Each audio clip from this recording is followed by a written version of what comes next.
Assalamualaikum warahmatullahi wabarakatuh. Innal hamdalillah nahmaduhu wa nasta'inuhu wa nastaghfiruh wa na'udzu billahi min shururi anfusina wa min sayyiati a'malina. Man yahdihillahu fala mudilla lahu wa man yudlil fala hadiya lahu.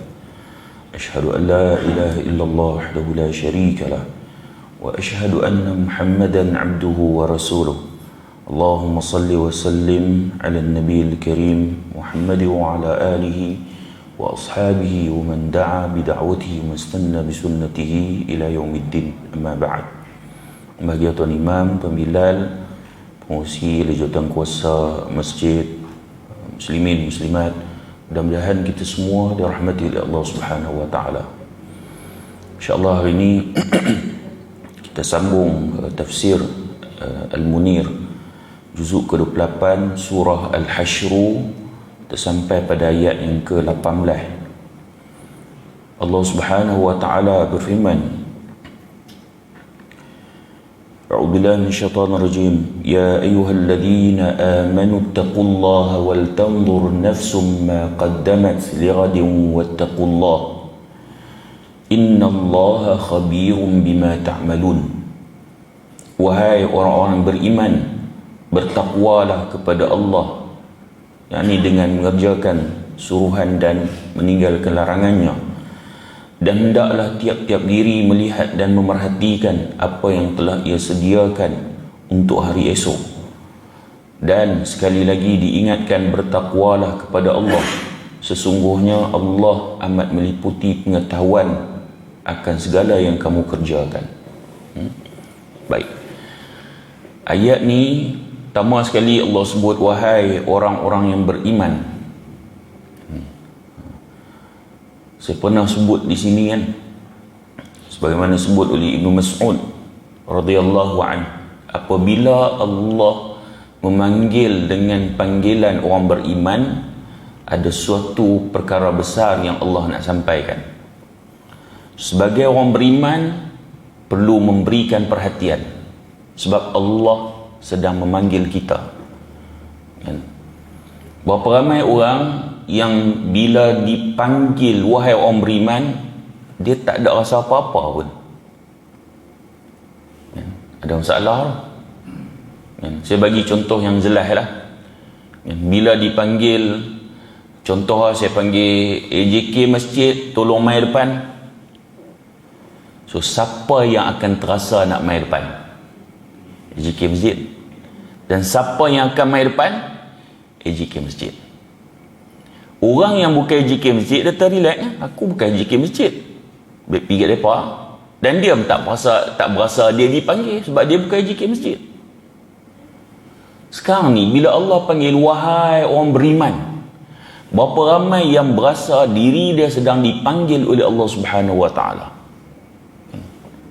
Kita tak rasa apa-apa pun, sedangkan Allah memanggil kita. Dan selepas Allah memanggil orang beriman tu, ada benda penting yang Allah nak sampaikan. Dalam ayat ni apa yang Allah nak sampaikan? Allah sebut ittaqullah, bertakwalah kepada Allah, yakni mematuhi perintah dan meninggalkan larangan. Wal tanzur nafsum ma qaddamat lighad, dan hendaklah tiap-tiap diri melihat, yakni memerhatikan apa yang telah ia sediakan untuk hari esok. Kita nak bawa bekal apa untuk esok ni? Esok tu hari bila? Akhirat nah. Hari akhirat.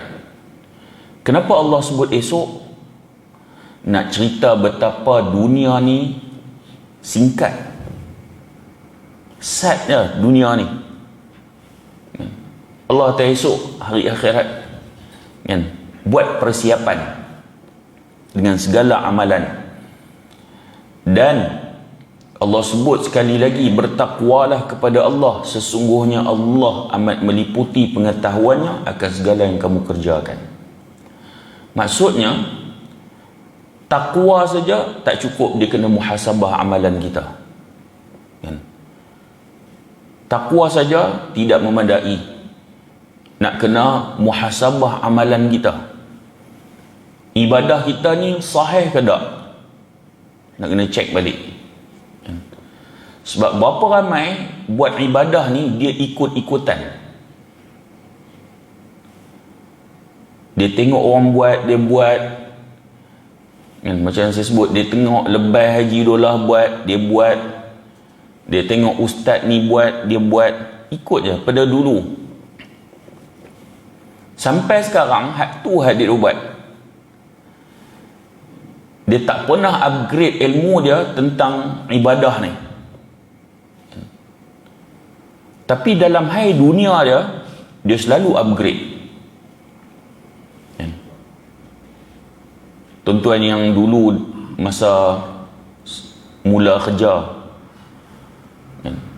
masa tu mungkin pakai Honda 50, Honda 50. Kemudian start kerja, duduk lama sikit, upgrade, sewa rumah pula sebab nak menikah. Lama sikit kan, buat pinjaman, beli rumah, upgrade lagi hai dunia tu kan. Lama sikit dunia kita upgrade, beli kereta pula kan. Lama lagi kita upgrade, renovate rumah pula. Sampailah kita pencen tu, banyak benda dalam hai dunia ni kita upgrade kan, dalam hai dunia. Tapi dalam hai ibadah kan, kewajipan yang Allah telah perintahkan pada kita ni, dan ini juga bekalan yang akan dibawa ke akhirat kelak, kita tak upgrade pun. Bila kita belajar bacaan duduk antara dua sujud tu, contohnya, salah satu contoh, Rabbighfirli warhamni wajburni, hak tu bila kita belajar masa sekolah rendah tu, ustaz ajak, ustaz Rabbighfirli budak-budakan, warhamni, kita pun ikut. Lepas tu kita upgrade. Saya tuan-tuan, bukti tuan-tuan dan perempuan upgrade ilmu tentang hak tu je. Kalau hari ni saya bagi seorang satu kertas, bagi seorang satu pen, tulis Rabbighfirli warhamni tu sampai habis, lepas tu tulis makna, letak atas meja saya. Agak-agak kita kata kalau betul tulis makna tu baru boleh keluar masjid. Agak-agak ramai kena duduk dalam masjid. Ramai lah kan? Ramai. Pasal apa jadi macam tu? Pasal kita tak upgrade. Kita selesa dengan hak dulu, bab ibadah kita. Bab dunia sentiasa upgrade, bab ibadah tak upgrade. Sedangkan hak ni nak bawa bekal ni kan, rumah, kereta itu tak bawa bekal pun, bawa pergi akhirat. Ni kita nak bawa bekal ni. Jadi amalan kita haduk buat yang sahih ke tak? Belah Perlis ni okey lagi. Kalau pergi belah-belah lain, negeri lain lagi amalan tu lagi ikut-ikutan. Tengok orang buat, dia buat. Saya pernah majlis tu akikah kan, anak tu, majlis tahniq, kira dia buat kat masjid kan, kenduri dia tu. So dia bukan kat masjid, kat rumah. salah sebuah tempat di Pahang lah, saya tak mau sebut tempat lah, di Pahang. Sebab saya duduk ni juga. Di rumah tu dia buat, budak tu dia buat macam, dia sambil selawat tu dia tawaf macam kan, dia buat tawaf kan. Saya bila dia buat tawaf tu, kita orang jemput Masjid Aqikah, kita nak makan kambing. Jemput kenduri makan, nak makan kambing lah kan. Melainkan orang suruh tahnik anak dia, okey lah. Tapi dah jemput makan kenduri, memang tujuan kita nak pergi makan lah.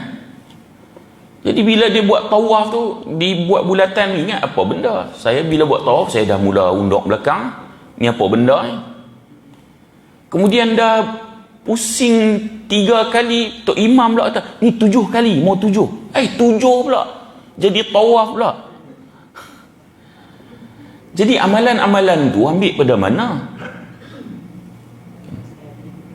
Banyak tak benda-benda macam ni yang berlaku dalam masyarakat kita? Banyak. Amalan-amalan seperti inikah kita akan bawa pergi jumpa dengan Allah esok?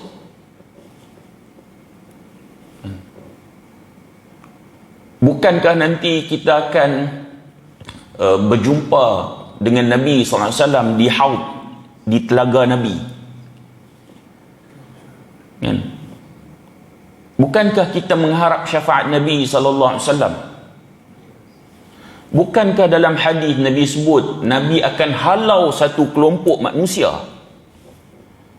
yang meninggalkan ajaran Nabi? Kita duk kata kita sayang kat Nabi, nak syafaat Nabi, tapi kita punya amalan tu tak sama macam dengan hak Nabi buat. Banyak modified. Nak modified ni, modified kereta, motor okey lah, ni sampai ibadah pun nak modified. Tak cukupkah dengan apa yang Nabi telah tunjukkan? Dan saya selalu sebut, tuan-tuan, kalau kita buat ibadat hak Nabi buat tu,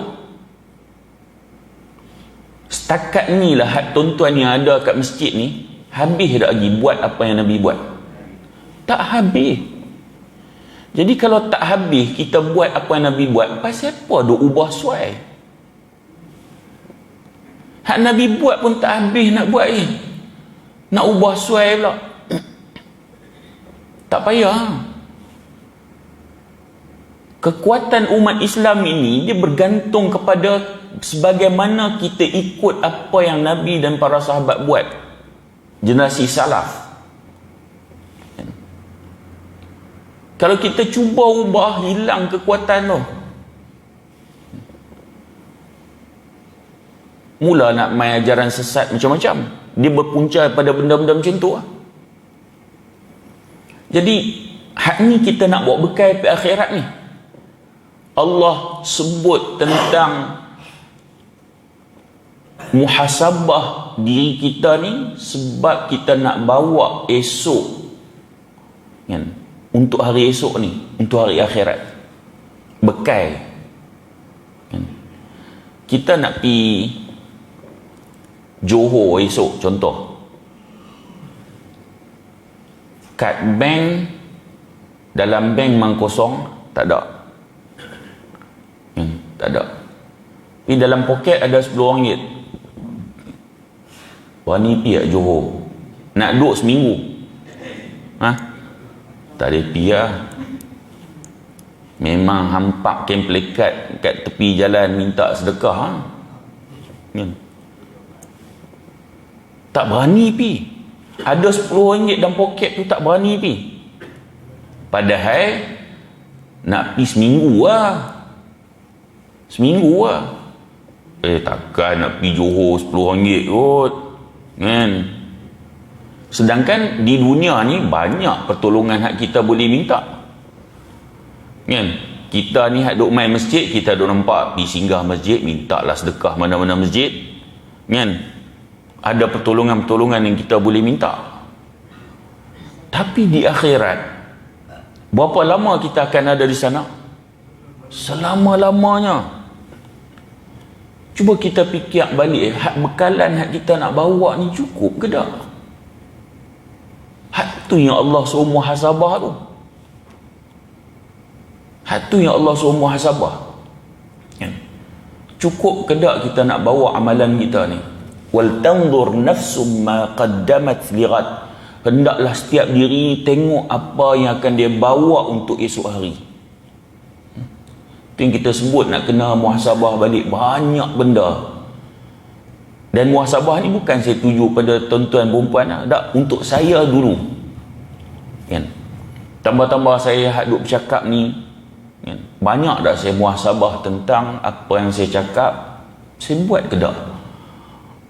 Sebab tu kadang-kadang hak kita tak belum buat lagi, tak berani nak cakap. Kan? Tak berani. Esok Allah akan bertanggungjawabkan dengan apa yang kita buat, yang kita cakap. Jadi ibadah kita ni sahih ke tak? Kemudian bila dah sahih, pergi stage yang lain pula. Ikhlas ke tak? Oh, yang tu lagi berat. Sahih dah, ikhlas belum pula lagi. Hak tu nak kena cek lagi. Aku ikhlas ke tak ni? Ke ada dalam hati tu ada benda-benda lain yang selain daripada Allah? Kemudian dah ikhlas, ibadah kita ni khusyuk ke tak? Ikhlas dah, khusyuk pula belum. Ui, banyak benda ni kalau kita duduk renung balik, macam mana kalau aku Allah ambil nyawa kata esok lah, banyak benda lagi yang aku tak buat ni. Dan kita duk fikir benda-benda macam ni. Allah suruh fikir, Allah suruh muhasabah balik. Pentingnya muhasabah ni sehingga Allah letak perkataan takwa tu 2 kali dalam ayat ni. 2 kali Allah suruh bertakwa kepada Allah. 2 kali nak cerita penting ayat ni. Bahkan ayat ni dia jadi satu motivasi untuk kita bersungguh buat kerja untuk akhirat.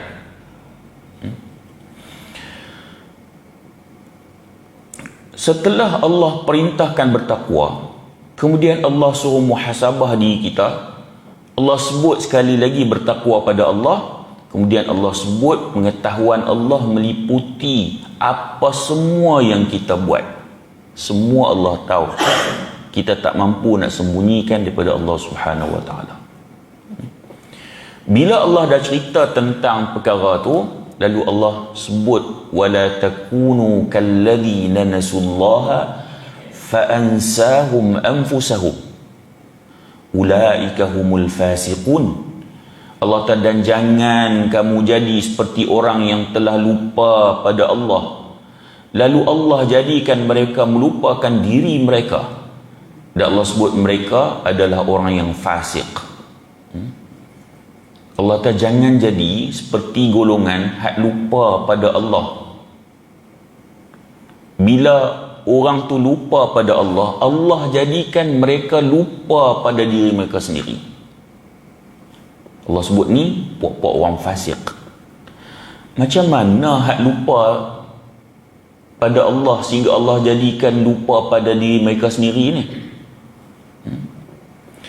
Yang kata Allah jadikan mereka lupa pada diri mereka sendiri, kalau tuan-tuan tengok dalam tafsir, mereka lupa untuk mengerjakan amal-amal saleh yang bermanfaat untuk akhirat mereka. Hak tu maksudnya Allah telah menjadikan mereka lupa pada diri mereka sendiri. Lupa pada diri mereka sendiri. Maksudnya Allah tadi ni Allah suruh muhasabah. Ibadat apa yang kita dah buat, banyak mana, ikhlas ke tak, sahih ke tak. Tapi golongan yang lupa pada Allah, Allah lupakan. Dia tak teringat nak buat amalan, nak buat bekalan, nak bawa ke akhirat. Dia jadi lupa. Tak ingat benda-benda macam tu, tak ada dalam pemikiran dia. Hidup dia ni dunia je. Nak baca Quran, Dia tak ada dalam agenda dia. Dia tak ingat benda-benda macam tu. Allah yang jadikan dia lupa pada diri dia sendiri. Kerana apa? Punca dia apa? Dia lupa pada Allah. Oh, bahaya ni. Kalau dalam kehidupan kita ni, Allah tak ada dalam kehidupan kita, Allah jadikan kita lupa pada diri kita sendiri. Oh, bahaya. Yang tu yang jadi tak ingat nak buat tu. Pasal lupa nak zikir, lupa nak solat sunat, lupa nak buat kebaikan-kebaikan yang banyak, lupa. Tak teringat nak buat. Selalu kita, tak teringat lah hari ni cadang nak zikir sekian. Jadi tak teringat. Lupa saja. Sedangkan hak tu kita nak bawa akhirat esok. Macam kita sebut tadi, lupa nak upgrade ilmu ibadah kita. Lupa. Sedap-sedap dah tua dah. Duk teringat lagi macam hak kita mengaji Rabbighfirli, duk teringat lagi ustaz tu ngajak. Sedap-sedap dah tua. Lupa. Sepanjang tu, lupa nak upgrade. Lupa. Weh, bahaya tu. Jadi hidup ni dunia je. Akhirat tu jadi lupa. Tuan-tuan, tidaklah bermakna akhirat ni hanya ibadah khusus saja. Semua benda boleh jadi akhirat jika kita niat kerana Allah. Dan benda tu benda betul dengan syarak. Ada orang minum tu sekadar dunia. Ada orang dia minum dan dia makan itu ada ganjarannya untuk akhirat kelak. Ada orang dia bersukan, dia duk jogging semua, takat dapat dunia untuk sihat badan. Ada orang dia buat tu ada niat dia. Aku sihat nanti boleh duk main masjid kan. Tak ada lah lutut duk krem selalu contoh kan. Jadi dia boleh dapat akhirat dia. Kerana dalam kehidupan dia ada Allah. Dia tak lupa Allah. Tuan-tuan, ramai manusia dia kalau hari kerja dia senang bangun. Boleh bangun. Pagi tu boleh bangun. Hari tak kerja dia macam payah bangun. Pasal apa jadi macam tu? Kita risau kalau jadi macam tu, kehidupan kita dah diselubungi dengan dunia. So agenda besar dia tu bukan Allah dalam agenda kehidupan dia tu. Risau sistem badan dia tu telah dijadikan oleh Allah lupa pada diri sendiri. Sedangkan dia bangun untuk nak solat subuh tu untuk siapa? Untuk dia. Dia solat subuh, Allah tak ada manfaat apa-apa untuk Allah. Untuk siapa? Untuk dia. Sistem badan itu Allah jadikan sistem badan itu untuk lupa pada diri sendiri. Oh, bahaya. Lupa pada diri ni tuan-tuan, lupa untuk nak buat amal soleh untuk nak bawa di akhirat kelak. Yang lebih teruk lagi lupa pada diri sendiri tu sampai tak ada agenda dalam hidup dia ni, bak akhirat tu lagi teruk. Masjid pun tak fikir, kuliah pun tak main lah, apa pun dia tak mau. So dia tak terfikir benda macam tu. Hak tu yang kata Allah sebut lupa pada diri sendiri tu. Dia tak terfikir. Setidak-tidaknya tuan-tuan perempuan ni terfikir tak? Nak main masjid, nak dengar kuliah, ada orang langsung tak fikir. Saya sebut macam ni, janganlah kita rasa selesa pula. Okey, aku okey. Kan, hak tak okey nu, hak lain nu. Tak, saya dah sebut dah tadi, kena upgrade bos semua kan. Hak tu kita kena sentiasa muhasabah kan? Ustaz pun kena muhasabah. bukan hak dengar, ustaz lagi kena muhasabah. So kita sama-sama muhasabah. Jangan sampai kita lupa pada Allah, Allah jadi kita lupa pada diri sendiri. Dan orang yang lupa pada Allah ni, Allah sebut mereka golongan orang yang fasik. Orang yang fasik. Ini musibah besar bila jadi lupa pada Allah ni. Satu musibah. Satu musibah. Dalam kehidupan ni, agenda kehidupan kita ni, bila tak ada Allah tu, oh yang tu musibah. Hak tu boleh jadi macam-macam. Hak tu kita sama-sama muhasabah. Kita tak payah tuding pada orang lain kan. Muhasabah ni untuk diri kita masing-masing. Duk fikir, tenung balik, sebelum tidur fikir balik, banyak benda lagi aku tak buat ni. Esoklah kalau kata bangun-bangun tak ada dah nyawa, apa bekal yang aku dah siap untuk nak pergi akhirat. Kemudian Allah sebut, la yastawi ashabun nari wa ashabul jannah, ashabul jannati humul faizun. Allah tetap sama golongan ahli neraka dan ahli syurga.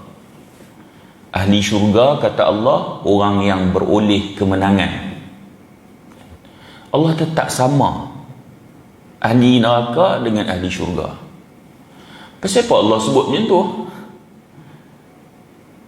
Dan memanglah tak sama ahli syurga dengan ahli neraka, tak sama. Neraka memang teruk lah. Makanan dia apa, zakum, makanan dia nanah, darah kan, timah ataupun tembaga yang dicairkan, dituang dalam mulut.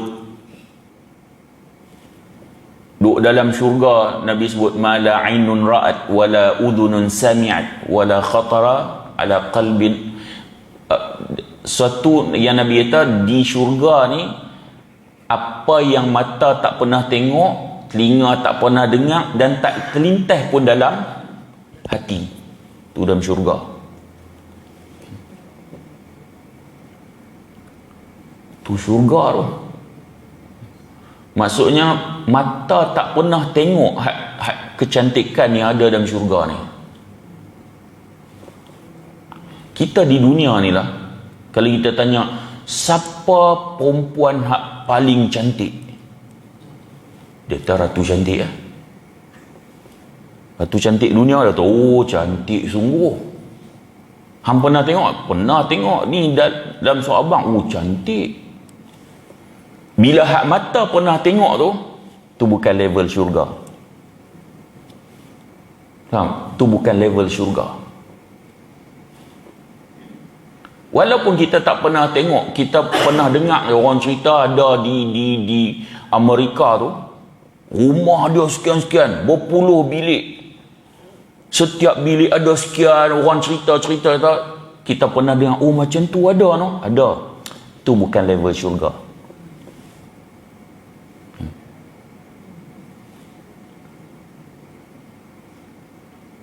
Wala khatara ala qalbin bashar, suatu yang tak pernah terlintas dalam hati manusia. Macam inilah tuan-tuan perempuan pagi ni pejam mata sat, bayangkan, bukan tidur. Bayang, tuan-tuan cuba bayang. Tuan-tuan perempuan buat satu rumah ni, kira tuan-tuan perempuan orang kaya sungguh-sungguh. Buat rumah ada 100 bilik. Bayang 100 bilik. Setiap bilik ada kelengkapan, lengkap. Semua bilik ada bilik ayam. Setiap bilik ada orang gaji pula. Jadi 100 orang gaji. Di laman rumah ni ada, kira di belakang rumah tu, setiap orang gaji tu ada banglo masing-masing. Orang gaji pun banglo bagi. Jangan cerita hak lain lah. Kita bayang lagi hak kita bayang tu, yang tu bukan level syurga. Faham tak maksud dia?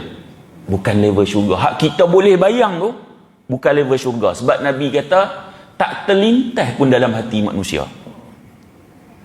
Punya dahsyat syurga, punya hebat. Jadi mana mungkin sama?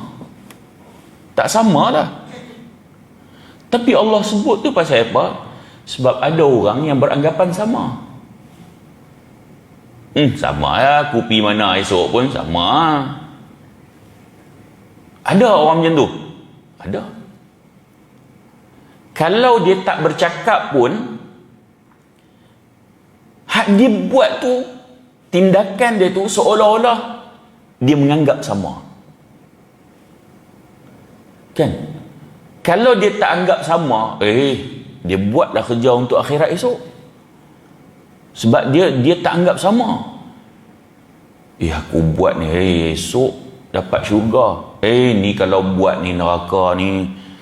Jadi orang yang macam tu, dia tak menganggap sama. Tapi ada golongan yang tindakan dia tu seolah-olah sama je syurga neraka. Peduli apa aku. Dia macam tu. Ada golongan macam ni. Ramai ya. Hatta solat ni, kalau tinggal dosa besar, solat ni besar dalam Islam. Ramai tak solat? Ramai. Walaupun mulut dia tak samalah syurga neraka mana bisa, tapi tindakan dia tu seolah-olah sama. Dia tak peduli. Walaupun ada ancaman neraka sakar kepada golongan yang meninggalkan salat, tak peduli dah.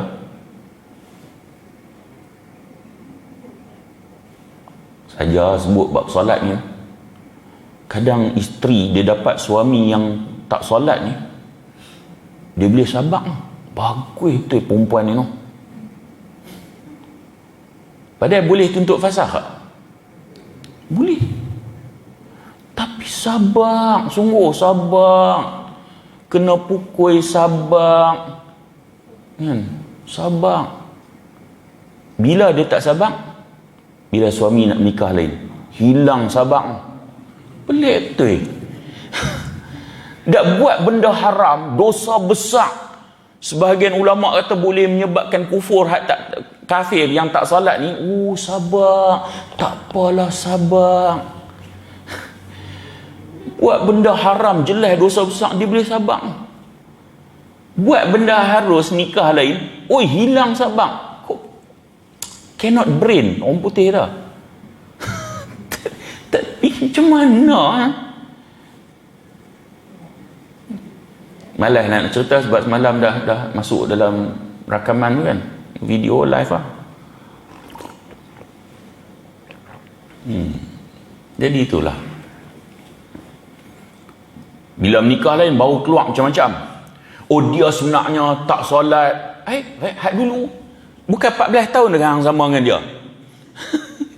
Kan? Baru nak keluar. Baru teringat. Baik. Ada orang dia beranggapan betul sama, solat tak solat sama. Hang tengok tu kedai tu. Kan? Haji kedai tu punyalah jaga solat, kedai dia haram tak maju pun. Dia memang macam tu. Hang tak payah pergi tengok jauh, kedai sebelah tokek dia mana solat pun hang tengok orang meneru mai, viral pula di Facebook, berbaris orang pergi beli. Kok mana bagus solat ni? Jadi anggapan yang begitu. Ada orang dia nampak ni, ada. Dia buat perbandingan macam tu. Sebab kejayaan di sisi kita ni, kejayaan yang boleh diukur di dunia ni. Kita kalau tengok anak orang tu, anak dia 5 berjaya. Kita berjaya macam mana? Dah semua pergi universiti. Berjaya. Dah habis universiti, semua kerja besar-besar belakang. Oh, raya tengok 5 biji kereta hak besar tu. Kereta besar-besar duduk kat dalam rumah. Oh, anak-anak dia berjaya. Padahal anak dia haram tak semayang pun. Tapi kita telah nilai dia berjaya. Nampak? Selalu kita jumpa perkataan jenis dalam masyarakat kan? Selalu kan? Kita ukur kejayaan. Oh, pilusti belakang.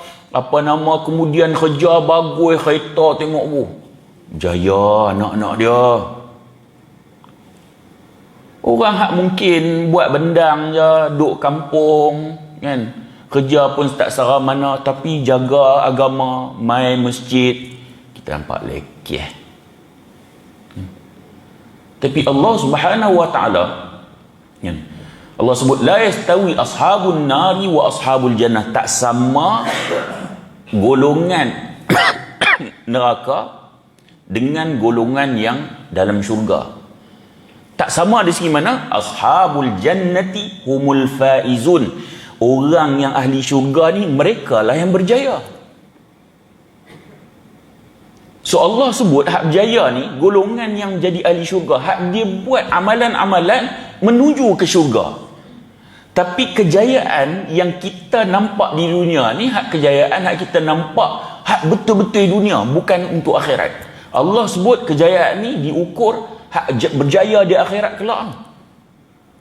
Berbeza pandangan manusia, masyarakat dengan pandangan yang Allah suruh kita faham. Baik. Kemudian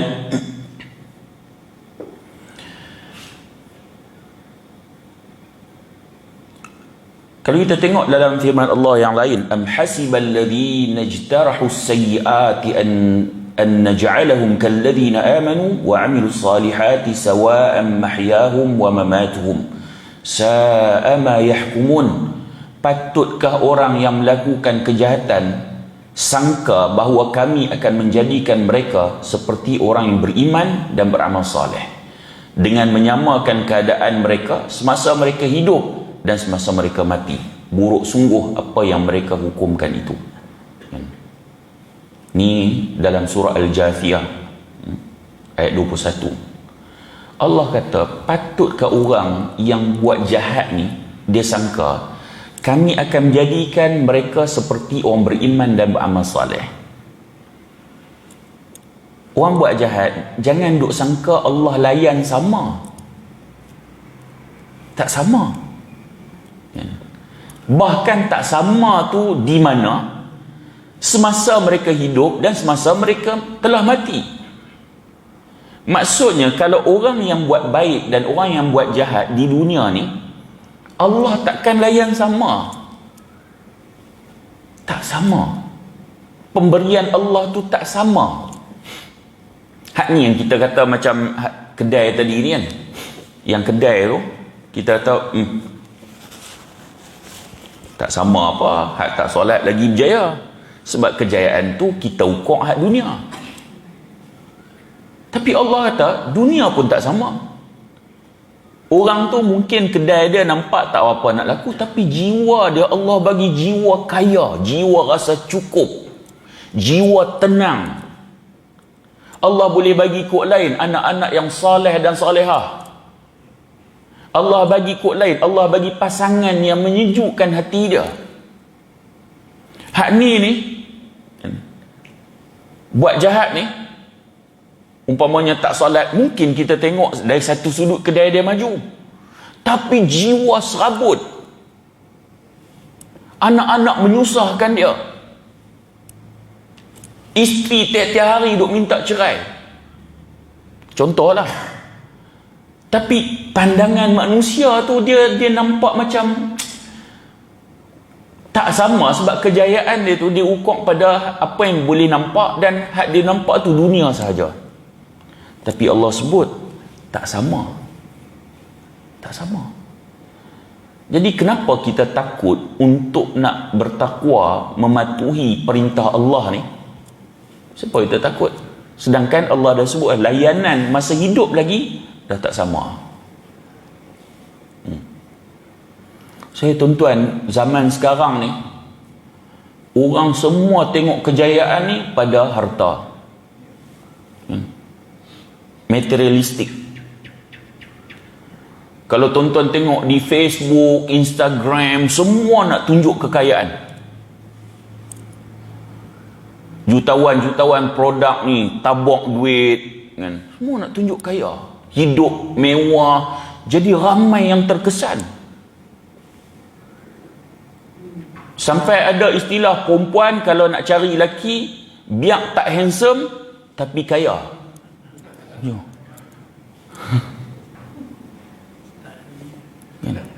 Sampai ada satu istilah begitu.